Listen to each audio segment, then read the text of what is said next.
பிரதமருடைய வருகை ஒருபுறம் அரசு நிகழ்ச்சிகள், இது தேர்தலை நோக்கி ஏற்கனவே சுற்றுப்பயணம்லாம் தொடங்கிட்டாங்க. இது அரசியல் ரீதியாக என்னென்ன பிரச்சனைகளுக்கு முற்றுப்புள்ளி வைக்கும், இல்லை என்னென்ன கூட்டணி சார்ந்த நகர்வுகளுக்கு இது வித்திடும்? அதிமுகவினுடைய உட்கட்சி விவகாரங்களிலே நாங்கள் தலையிட மாட்டோம் என்று கடந்த முறை அமித்ஷா சொன்னதற்கு பின்பு இவர்களுக்குள் இருக்கக்கூடிய பிணக்குகளை தீர்ப்பது என்கிற இடத்தை பிரதமர் செய்வார் என்று நான் எதிர்பார்க்கவில்லை. அதற்கான சாத்தியங்களும் இல்லை. அவங்கள பொறுத்தவரையில் அதிமுக என்றால் இன்றைக்கு எடப்பாடி தலைமையில் இருக்கக்கூடிய அணி, மற்றவர்களும் தங்கள் அணியில தானே இருக்கிறாங்க. அவங்களுக்கு என்ன பஞ்சாயத்து பண்ண வேண்டிய அவசியம் என்ன இருக்கு? ஏற்கனவே ஓபிஎஸ்ஓ டிடிவியோ என்டிஏல இருக்காங்க. அவ்வளவுதானே. எடப்பாடியோட அவர்கள் இணக்கமாக இல்லையே தவிர தங்கள் கூட்டணியில தானே இருக்கிறாங்க. இல்ல, அது எடப்பாடி ஏத்துக்கணும்ல, அதான பிரச்சனைங்க. இல்ல, அதாவது என்டிஏல இருக்காங்களான்னு கேட்கிறார். இருக்காங்க, அதுல என்ன சந்தேகம் உங்களுக்கு? இபிஎஸ் கேட்கிறார். இல்லை, அதாவது எடப்பாடி பழனிசாமி அதை விரும்பவில்லை என்ற போதும் பாஜக அதிகாரப்பூர்வமாக அவங்களை யாரையும் கலட்டி விடலை, அவர்களை அப்புறப்படுத்தலை.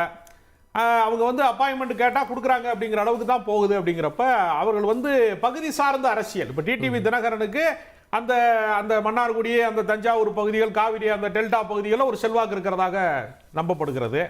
அது மாதிரி தென் மாவட்டங்களில் இந்த பகுதிகளில் ராமநாதபுரத்திலிருந்து தேனி வரைக்குமான ஒரு செல்வாக்கு ஓபிஎஸ்க்கு ஒரு குறைந்தபட்ச வாக்கு வங்கி, முழுமையாக வாக்கு வங்கின்னு சொல்லினாலும் ஒரு வெற்றி தோல்வியை தீர்மானிக்கிற இடைப்பட்ட சதவீதங்களை தீர்மானிக்கக்கூடிய ஒரு வாக்கு வங்கி அவங்களுக்குள்ள இருக்கிறது.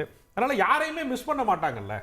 எப்படி ஒற்றை தலைமை என்பது அதிமுகவுக்கு இருக்கக்கூடிய உட்கட்சி பிரச்சனை. அதுல பாஜக எப்படி தீர்த்து வைக்கிற இடத்துல எப்படி இருப்பாங்க?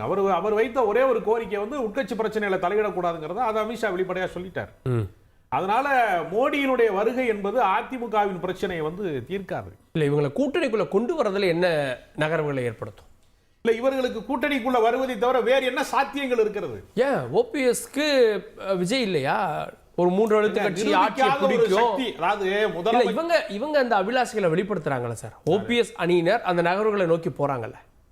ஓபிஎஸ்ஸினுடைய வயதுக்கு, அரசியல் அனுபவத்திற்கு, அவர் கட்சி பொருளாளராக, அவர் இடைக்கால முதலமைச்சராக பல பொறுப்புகள் வகித்த அவருடைய அனுபவத்தோடு ஒப்பிடுகிற போது அவருடைய மகனுடைய வயது ஒத்திருக்கக்கூடிய விஜயின் தலைமை அவர் எப்படி ஏற்பார்?